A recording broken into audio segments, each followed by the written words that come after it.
ஒரு நாள் துர்வாச முனிவர் காசியில சிவபெருமான வழிபட்டு அது மூலமா தனக்கு கிடைச்ச பொத்தாமரை மலர தேவேந்திரனுக்கு பரிசளிக்கிறதுக்காக தேவலோகம் போறாரு.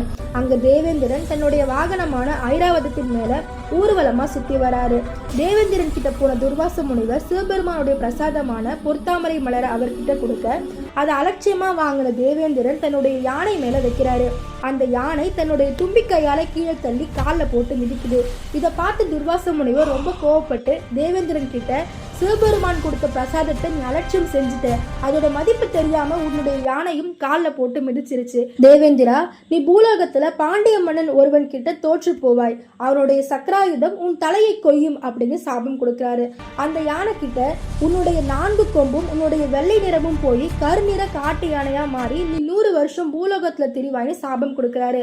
இவரோட சாபத்தினால நடுங்கி போன இந்திரன் தன்னுடைய தவறுக்கு மன்னிப்பு கேட்டு மனமிறங்கி வருமாறு துர்வாசர்கிட்ட சொல்றாரு. இதை துர்வாச முனிவர், சக்கராயுதம் உன் தலைக்கு வரும்போது உன் கீடத்தை மட்டுமே பறிச்சுட்டு போகும், தலைக்கு வந்தது தலைப்பாகையோட போகும்னு சொல்றாரு. யானை கிட்ட, நீ 100 வருஷம் பூலோகத்துல தெரிஞ்சதுக்கு அப்புறம் உன்னுடைய பழைய நிறம் மாறி தேவலோகம் வருவாய் அப்படின்னு சொல்றாரு. வீடியோ பிடிச்சிருந்தா லைக் பண்ணுங்க, ஷேர் பண்ணுங்க, கமெண்ட் பண்ணுங்க, மறக்காம நம்ம சேனலை சப்ஸ்கிரைப் பண்ணுங்க.